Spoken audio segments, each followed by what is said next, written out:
আসসালামু আলাইকুম ওয়া রাহমাতুল্লাহি ওয়া বারাকাতুহু। আজকের এই ভিডিওতে আমি আপনাদের সাথে আলোচনা করব।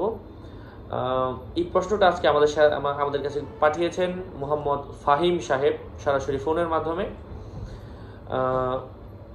ময়মনসিংহ থেকে।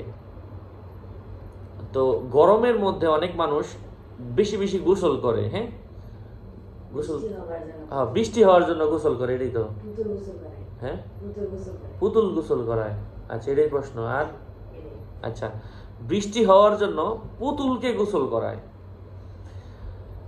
প্রশ্নটা আগেও ছিল, এখন সরাসরি আমার সামনে আছে, এই জন্য আমি বলে দিচ্ছি।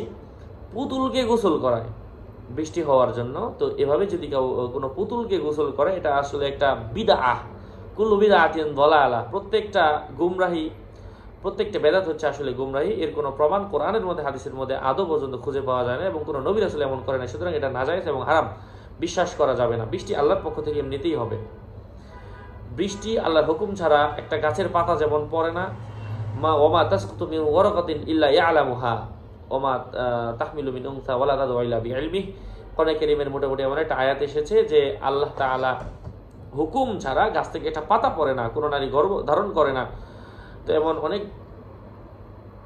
গুরুত্বপূর্ণ আয়াত দলিল সহ কোরআন কারীমের মধ্যে এসেছে। সুতরাং আল্লাহর হুকুম ছাড়া কিছুই হয় না। সুতরাং আপনি পুতুলকে গোসল করাইলেন আর ভাবলেন যে আপনার কি হবে, বৃষ্টি আসবে, এটা আসলে একেবারে একটা ভুল ধারণা। পুতুলকে গোসল করায় এই কুসংস্কারটা আসলে সব দিকে নাই, সব জেলায় নাই, কিছু কিছু এলাকা ভিত্তিক আসলে। এই জন্য আসলে প্রশ্নটা অনেকের কাছে আশ্চর্যবোধক মনে হতে, আমিও হয়তো বা নতুন করে এমন প্রশ্নটা শুনলাম, আগে কখনো শুনিনি।